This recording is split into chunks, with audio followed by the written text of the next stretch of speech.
hassle.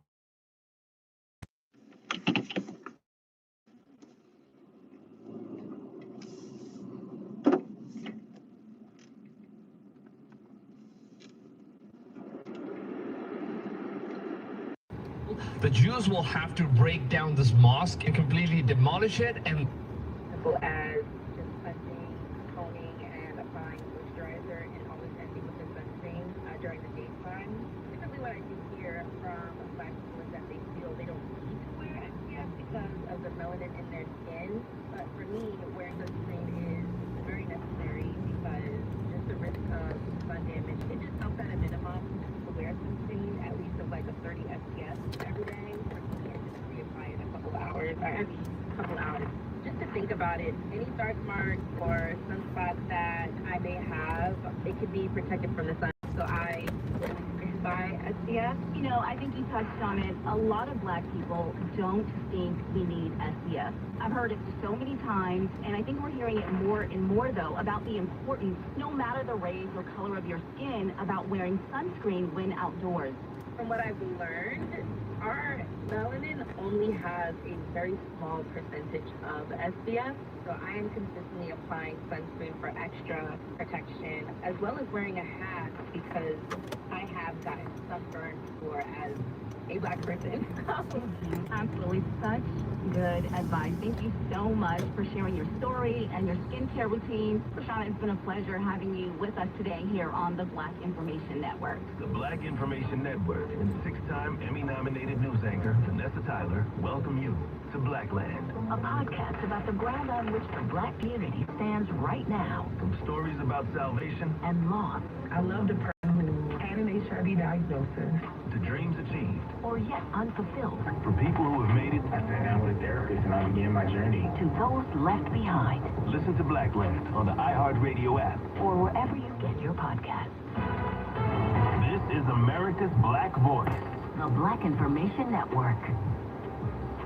DFW's BIN. Loud, local, locked in. If you want to know, Kimmel's indefinite suspension and the president saying out loud, other late-night critics of him are next.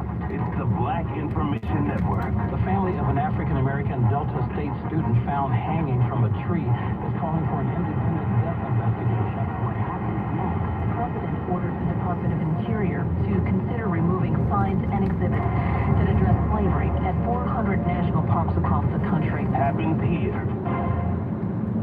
For many Black parents, like Celeste Lanier, making sure their children's immunizations are up to date is an important part of their lives. My son was micro-preemie, so he was born 3 months early, and in his early years, anything he got 3 times worse. And so protecting him with one piece of it, protecting others with another component. Lanier lives in the Houston area with her husband and 2 school-aged children who are 14 and 8 years old. She says recent events have given her renewed appreciation for the protection vaccines offer against harmful diseases. I never thought that much about it until COVID. When you saw how something could sweep through a community so easily, made me think a lot more about the importance of their other vaccines, and even how we're starting to see diseases or things that we thought had gone away resurfacing because too many people are not vaccinating. Statistics show fewer children were vaccinated coming out of the COVID pandemic than before. Some medical experts say that decline may be part of the reason for a recent uptick in measles cases in some states. Lanier says she understands the doubt some Black parents may have about vaccinating their children, as her husband also once had concerns. I think there's a lot of misinformation sometimes about vaccination, so I think that's where some of that's coming from. And also, he needs to think that there's just a potential risk for outweighed by the risk. And those benefits extend beyond individual households. When we have too many in the community that opt out, it really puts a burden on the rest of us who are being compliant. And you have a child that might be high risk for whatever reason. Sometimes they're not in a position to get too young or they have health risks. And so it's important that those around us who are strong and able to do that and take responsibility for the group. That kind of community-focused commitment to getting vaccinations further protects the health of the Black community and makes getting vaccines worthy of being a regular part of our children's lives. I'm Andrea Coleman on the Black Information Network. Our news all the time. The Black Information Network. DFW's BIN. DFW Voices. Here's what's trending this hour. Border czar Tom Homan is denying allegations of bribery. MSNBC reported that Homan accepted $50,000 in cash from undercover FBI agents posing as business people last year after he indicated he could help them get government contracts. Sources told the network the case was closed after President Trump won the election. I'm Misty Jordan, and that's what's trending. Corners on the Black Information Network.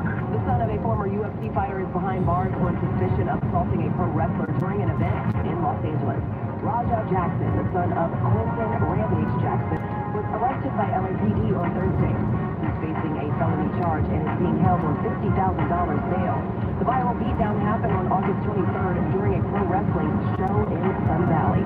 Jackson can be seen jumping into the ring, body slamming wrestler Psycho Stu, then punching him several times in the face and head, even after he was knocked unconscious. The victim, whose real name is Stuart Smith, was hospitalized for several days after suffering a jaw fracture, lacerations, and losing several teeth. Elsewhere in sports, LeBron James says he's not as close with Drake as he used to be. The NBA star told 360 with Speedy that he wished the rapper the best, but they're in different places right now, adding that it's always love for sure. The two have been friends for years, and Drake even got a tattoo of James wearing his high school jersey before covering it up. The friendship seems to have cooled after Drake's feud with Kendrick Lamar. James has been spotted in various venues enjoying Lamar's diss track.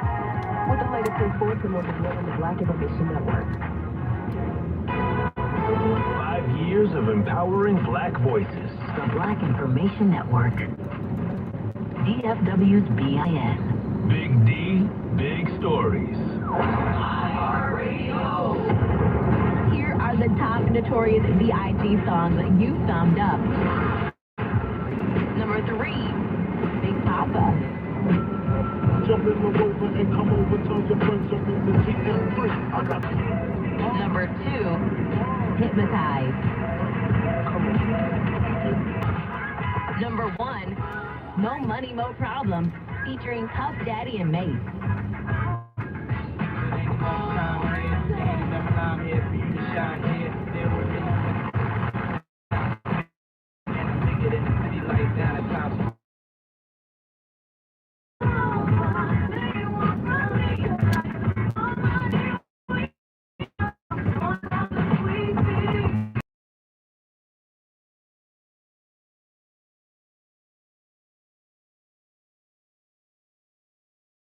On iHeartRadio. All your favorite music, all your favorite stations, all free. Entertainment news on the Black Information Network. Award-winning animator Jerron Braxton is making his feature debut with Slime, a dystopian sci-fi thriller starring Willow Smith and Scott Kid Cudi Muscudi. Smith plays Mona, a young black woman who gains terrifying powers after a clinical trial goes wrong. Kid Cudi, who also produces and scores